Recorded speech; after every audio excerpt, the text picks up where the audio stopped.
Railway అద్భుత విజయం. కశ్మీర్ను భారత్లోని ఇతర ప్రాంతాలతో కలపాలనే శతాబ్దాల కల సాకారమైంది. భారతదేశ ఇంజనీరింగ్ సామర్థ్యానికి నిలువెత్తు నిదర్శనం చీనాబ్ బ్రిడ్జ్. అత్యంత కఠిన వాతావరణ పరిస్థితులు తట్టుకునేలా శివాలిక్, పీర్ పంజాల్ పర్వత శ్రేణులను కలుపుతూ చీనాబ్ నదిపై వంతెన నిర్మించారు. ప్రపంచంలోని అత్యంత ఎత్తైన రైల్వే బ్రిడ్జ్ చీనాబ్ నిర్మాణంలో ఓ తెలుగు మహిళా ఇంజనీర్ కీలక పాత్ర పోషించారు. ఆమెడే డాక్టర్ జి మాధవీలత.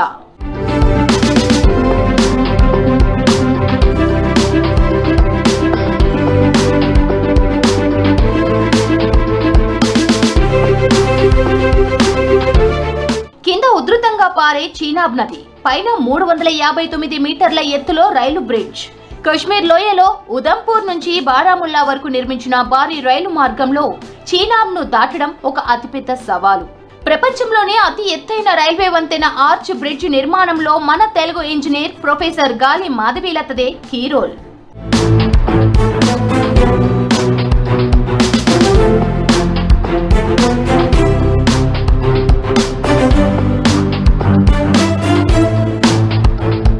భారతీయ రైల్వే 2004లో జమ్మూ కశ్మీర్లో భారీ రైలు ప్రాజెక్టుకు శ్రీకారం చుట్టింది. జమ్మూ సమీపంలోని ఉదంపూర్ నుంచి శ్రీనగర్ సమీపంలోని బారాముల్లా వరకు రైలు మార్గం నిర్మించడం ఈ ప్రాజెక్టు లక్ష్యం. ఈ మార్గంలో రీసీ జిల్లా బాక్కాల్ దగ్గర చీనాబ్ నదిపై వంతెన నిర్మించాల్సి వచ్చింది. ఇది చాలా కష్టమైన నిర్మాణం, ఎందుకంటే ఇది ఐఫిల్ టవర్ కంటే 35 మీటర్ల ఎత్తు వంతెన అవుతోంది. అయినప్పటికీ మన ఇంజనీర్లు దశల వారీగా నిర్మాణం పూర్తి చేశారు. దీని నిర్మాణంలో ప్రొఫెసర్ ఇంజనీర్ డాక్టర్ మాధవీలత ప్రముఖ పాత్ర పోషించింది.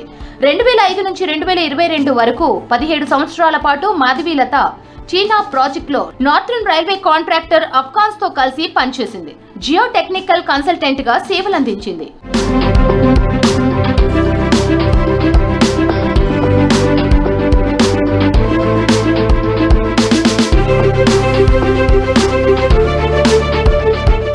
ఏపీ ప్రకాశం జిల్లాలోని ఎడగుండ్లపాడు గ్రామంలో రైతు కుటుంబంలో జన్మించిన మాధవి జేఎన్టీయూ నుంచి బీటెక్, ఎన్ఐటి వరంగల్ నుంచి MTech, gold medal, IIT Madras నుంచి పిహెచ్డి 2000 సంవత్సరంలో పూర్తి చేశారు. 2003 నుంచి ఐఐఎస్సిలో ప్రొఫెసర్ గా, ప్రస్తుతం centre for sustainable technologies chairperson గా ఉన్నారు. 2021లో ఇండియన్ జియో టెక్నికల్ సొసైటీ నుంచి best women geo technical researcher award సైతం అందుకున్నారు.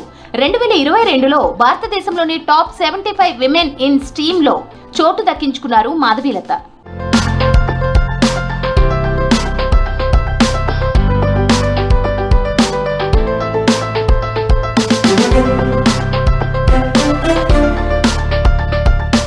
ప్రస్తుతం బెంగళూరులోని ఇండియన్ ఇన్స్టిట్యూట్ ఆఫ్ సైన్స్ లో జియో టెక్నికల్ ఇంజనీరింగ్ ప్రొఫెసర్ గా పనిచేస్తున్నారు. 2007లో బిల్డర్స్ అసోసియేషన్ ఆఫ్ ఇండియా నుంచి టీచర్ ఎక్స్ట్రాడినరీ అవార్డును అందుకున్నారు. తెలుగు సంతతికి చెందిన మాధవీలత ఒకప్పుడు డాక్టర్ కావాలని కలలు కన్నారు. కానీ ఇంజనీరింగ్ వైపు మళ్లీ చీనాబ్ వంతెన నిర్మాణంలో అద్భుత విజయాన్ని సాధించారు. ప్రాజెక్టు నిర్మాణ సమయంలో స్థిరమైన డిజైన్ లేకుండా మాధవీలత బృందం డిజైన్ యాజ్ యు గో విధానాన్ని అవలంబించింది. పగుళ్ల రాళ్లు, అనూహ్య భౌగోళిక పరిస్థితులను ఎదుర్కొంటూ రియల్ టైంలో డిజైన్లను సవరించారు. సేస్మిక్ జోన్ లో ఉన్న చీనాబ్ బ్రిడ్జ్ ని 120 సంవత్సరాలు నిలబడేలా, గంటకు 260 కిలోమీటర్ల వేగంతో వచ్చే గాలులు, భూకంపాలను తట్టుకునేలా నిర్మించారు. దీనికి సంబంధించి slope stability, rock anchors, foundation డిజైన్లలో కీలక సలహాలు అందించారు మాధవీలత.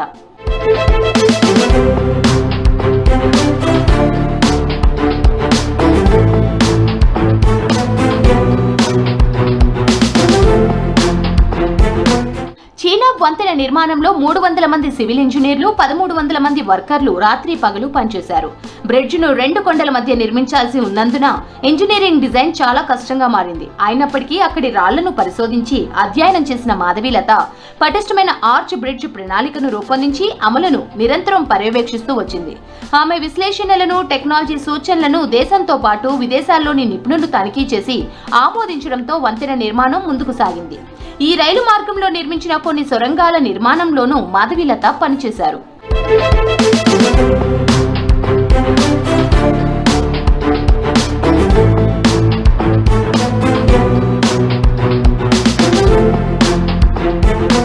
ఉదంపూర్ బారాముల్లా కొత్త రైలు మార్గంలో చీనాబ్ నదిపై స్టీల్ ఆర్చ్ వంతెన నిర్మాణ బాధ్యతను కొంకన్ రైల్వేస్ ఆఫ్కాన్ సంస్థకు ఇచ్చింది. అయితే ఆఫ్కాన్ సంస్థకు జియో టెక్నికల్ కన్సల్టెంట్ గా ఉన్న మాధవీలతకు అలా ప్రాజెక్ట్ లో పనిచేసే అవకాశం లభించింది.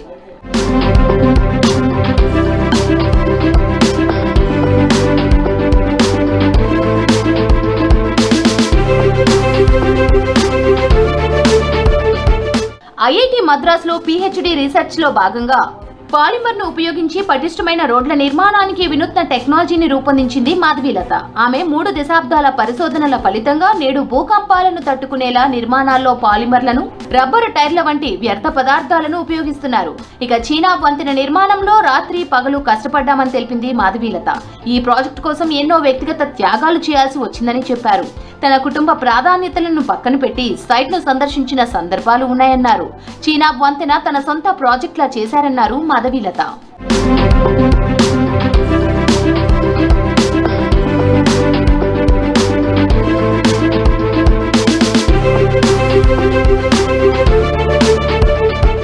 Udhampur Srinagar Baramulla railway link. ఇది జమ్మూ కాశ్మీర్లోని కాశ్మీర్ లోయను దేశంలోని ఇతర ప్రాంతాలతో కలిపే ఒక కీలక రైల్వే ప్రాజెక్ట్. ఉదంపూర్ శ్రీనగర్ బారాముల్లా మధ్య 272 కిలోమీటర్ల పొడవుతో ఈ రైల్వే లైన్ ను నిర్మించారు. ఈ ఉదంపూర్ శ్రీనగర్ బారాముల్లా రైల్ లింక్ ను 1994లో ఆమోదించగా 2025లో పూర్తి చేశారు. ఈ మార్గంలో చీనాబ్ నదిపై నిర్మించిన వంతెన ప్రపంచంలోనే అత్యంత ఎత్తైన రైల్వే బ్రిడ్జ్. 272 కిలోమీటర్ల పొడవైన ఈ రైల్వే మార్గంలో 119 కిలోమీటర్ల పొడవైన 36 ప్రధాన సొరంగాలు ఉన్నాయి. ఇందులో T49 సొరంగం 12.77 కిలోమీటర్ల పొడవుతో దేశంలోనే అతి పొడవైన సొరంగంగా నిలిచింది. కశ్మీర్లోని ప్రముఖ వైష్ణోదేవి ఆలయానికి వెళ్లే భక్తులకు కూడా ఈ ఉదంపూర్ శ్రీనగర్ బారాముల్లా రైల్ ప్రాజెక్ట్ చాలా ఉపయోగపడనుంది.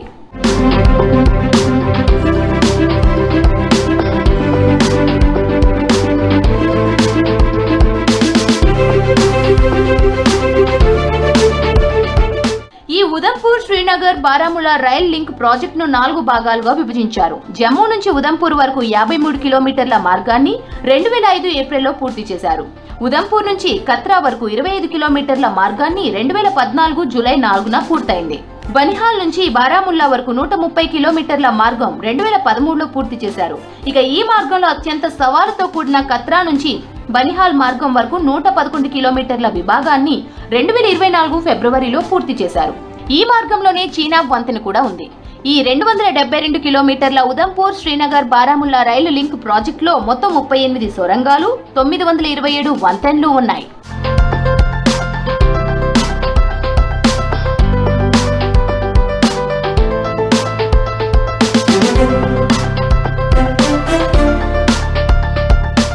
భారత ఇంజనీరింగ్ సామర్థ్యానికి ప్రతీక చీనాబ్ బ్రిడ్జ్. ప్రపంచంలోనే అత్యంత ఎత్తైన railway arch bridge Chenab bridge.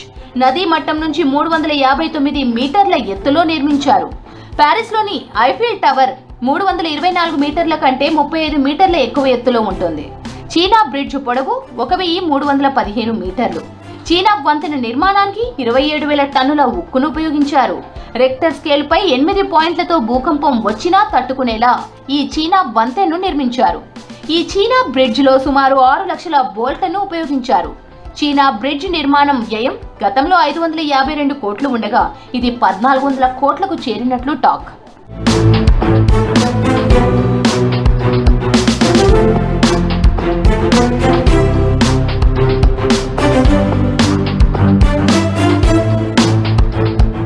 ప్రపంచంలోనే ఎత్తైన రైల్వే ఆర్చ్ బ్రిడ్జ్ చీనాబ్ ఉక్కు వంతెనను ప్రధాని మోదీ జూన్ 6న ప్రారంభించారు.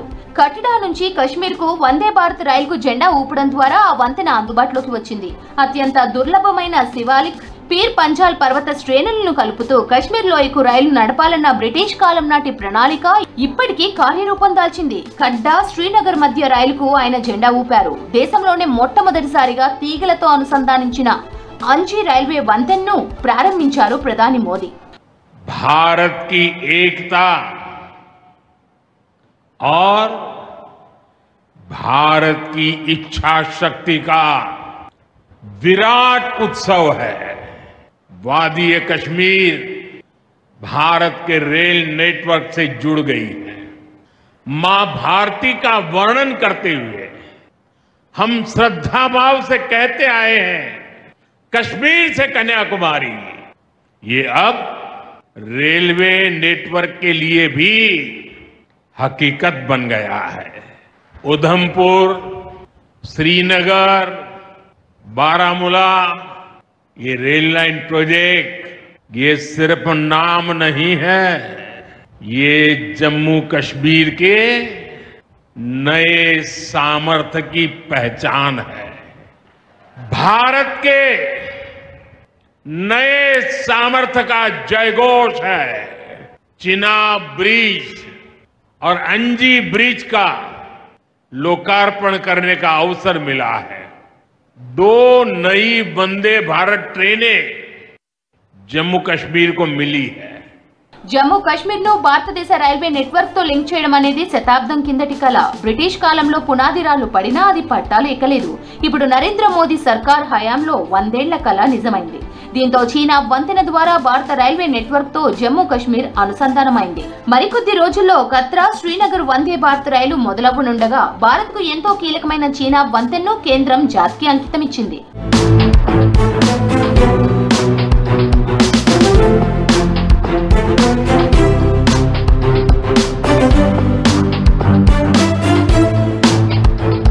అయితే ప్రపంచంలోనే ఎత్తైన రైల్వే వంతెన నిర్మాణంలో మన తెలుగు మహిళ భాగం కావడం నిజంగా తెలుగు ప్రజలందరికీ గర్వకారణం.